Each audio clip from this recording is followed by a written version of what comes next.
महानगरपालिकेची लगबग खरं तर सुरू झालेली आहे. काल निवडणूक आयोगानं मतदानाची तारीख जाहीर केल्यानंतर आज राजकीय पक्ष खरं तर निवडणूक तयारीला लागलेले आहेत. गंगाखेडचे आमदार रत्नाकर गुट्टे परभणी महानगरपालिकेसाठी यशवंत सेना अंतर्गत पॅनल उभा करणार असल्याचं त्यांनी आज पत्रकार परिषदेत सांगितलंय. आमदार रत्नाकर गुट्टे आपल्यासोबत आहेत. गुट्टे साहेब, परभणीला येऊन महानगरपालिका लढवणार यशवंत सेना. परभणीला येऊन लढणार म्हणजे परभणीचाच माझाच जिल्हा आहे, माझा हक्क आहे इथे निवडणूक लढवायचा.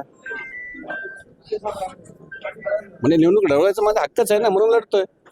यशवंत सेना अंतर्गत लढणार राष्ट्रीय समाज पक्ष नाही यंदा निवडणूक. नाही बघा, राष्ट्रीय समाज पक्षाचा विषय आता मी सांगितला, आता परत परत त्याच्यावर मला म्हणजे बोलायचा काही गरज वाटत नाही. आता मी यशवंत सेना आणि परभणी परिवर्तन पॅनल आघाडी याच्यात लढणार. तुम्ही म्हणले परभणी महानगरपालिकेमध्ये किंवा परभणी राजकारणामध्ये सेटलमेंटचं राजकारण होते आणि त्यामुळे तुम्ही या ठिकाणी वेगळं एक हे ऑप्शन देण्यासाठी परभणीकरांना आलेत. नेमकं कोण सेटलमेंटचं राजकारण करते आणि यशवंत सेनेकडून काय नवीन भेटणार आहे परभणीकरांना? नाही बघा, सेटलमेंट तर सर्वच करतात, एकाचं नाव घ्यायची गरज नाही की सर्व जिथं जेवढे परभणीमध्ये जेवढे नेते आहेत तेवढे सगळे सेटलमेंट करतात. आम्ही एक काहीतरी वेगळं काहीतरी करावं आणि वेगळं ह्या जनतेला, गोरगरीब जनतेला, मध्यमवर्गीय जनतेला काहीतरी न्याय मिळावा म्हणून आम्ही जनतेसमोर जातोय, आमच्या पॅनलच्या वतीनं जातोय. याच्या आधी तुम्ही परभणीमध्ये फिरला होता, त्यावेळी वादंगी फार उठलं होतं. शिवसेनेचा बालेकिल्ला म्हणून तुम्ही त्यांना विचारलं होतं इथं काय विकास आहे. मग आता परभणीची जी दशा आहे त्यासाठी कोणाला जबाबदार आहे, कोण जबाबदार आहे तुम्हाला वाटतं? त्यावेळेसही मी हेच बोललो होतो, हा जिल्हा निजामाकालीन जिल्हा आहे आणि तेव्हापासूनची वातावत आहे. तर ज्यानं कुणाला अंगावर घ्यायचं असेल त्यांनी घेतलं असेल, त्याला मी काय करू शकत नाही. पण मी केवळ एकाला कुणाला टार्गेट नव्हतं केलं. जेवढे इथं परभणी जिल्ह्यामध्ये नेते होऊन गेले, आमदार खासदार सगळेच होऊन गेले, त्यांच्यामुळे विकास झालेला नाही हे मी सत्यता मानली होती. त्याचा जर कुणाला काही वाटला असेल तर त्याचा माझा नाविलाज आहे. किती जागा नेमके लढवणार आणि महाविकास आघाडी किंवा महायुतीसोबत अलायन्स होऊ शकतो का यशवंत सेनेचं? आता आमच्याजवळ 5 प्रभागाचे उमेदवार आहेत.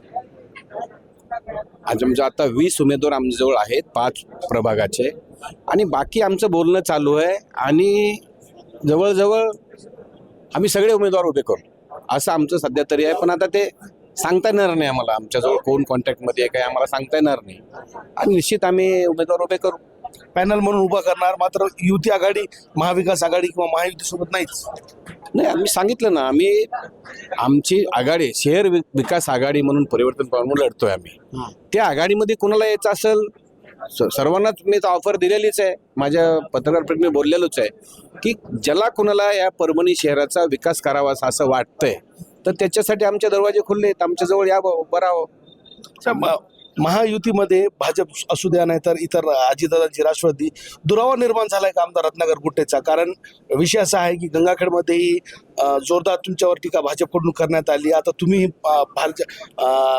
परभणी महानगरपालिका निवडणूक लढवणार आहात, दुरावा निर्माण झाला का रत्नाकर गुट्टे आणि महायुतीमध्ये? असा दुरावा कुठेही निर्माण होत नसतो. ज्याची त्याची ताकद वाढवायची सगळ्याला स्वातंत्र्य असतं. सगळेच पक्ष आपली आपली ताकद वाढवायचं बघतात, तसे मी माझी ताकद वाढवायचं बघतोय. त्याच्यामध्ये काही दुरावा येण्याचं काही कारणच नाही. गंगाखेडी स्वतंत्र लढली तुम्ही, यशवंत सेनेअंतर्गत आता महापालिकेत येत आहेत. महायुतीपासून दुरावा होते काय? नाही, असा काही दुरावा होत नसतो. आता तुम्ही बघितलं असेल, ज्याची जिथं ताकद आहे ते लढतायत, ज्यासोबत युती करायची बगैर युतीचंही लढताय. आता मागच्या नगरपालिकेमध्ये बी बऱ्याच ठिकाणी असं घडलं, असं महानगरपालिकेमध्ये घडलं. पण असं याचा अर्थ दुरावा होईल असं होत नसतं. ज्याचे त्याला आपली आपली ताकद बनवायची, ज्याचे त्याला स्वतंत्र असतं, त्याच्यामुळं मी माझं वाढवायची ताकद मला स्वतंत्र आहे म्हणून मी करतोय मी. त्याच्यामुळे दुरावा येईल असं वाटत नाही मला. महाविकास आघाडी, महायुती ऑलरेडी महानगरपालिका निवडणूक लढणार आहे. डॉक्टर रत्नाकर गुट्टे परभणीकरांसाठी काय नवीन घेऊन येणार आहे? नवीन प्रथम या परभणीमध्ये हे गोरगरीब आहे, मध्यम वर्ग आहे, हे जे सगळे जे जनता ह्या परभणीची खूप त्रस्त आहे. या धुळीपासून त्रस्त आहे. पाणी वेळेवर मिळत नाही. कुठलं चांगलं एखादा हॉस्पिटल असेल, सरकारी हॉस्पिटल वगैरे असेल, ते या सगळ्या सुखसुविधा नाही आहेत. त्या सुखसुविधा मिळाव्यात आणि जनतेला थोडं सुखी व्हावं जनता, यासाठी आम्ही करतोय बस, बाकी काय.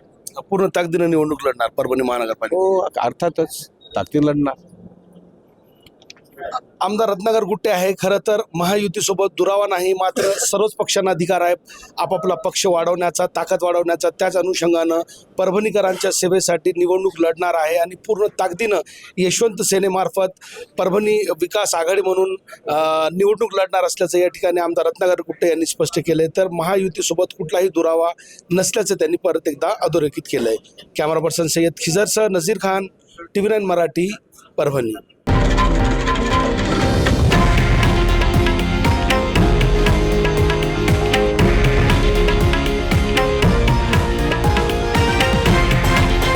हे आहे देशातील नंबर 1 न्यूज नेटवर्क आणि आपण पाहत आहात TV9 मराठी, एकमेव.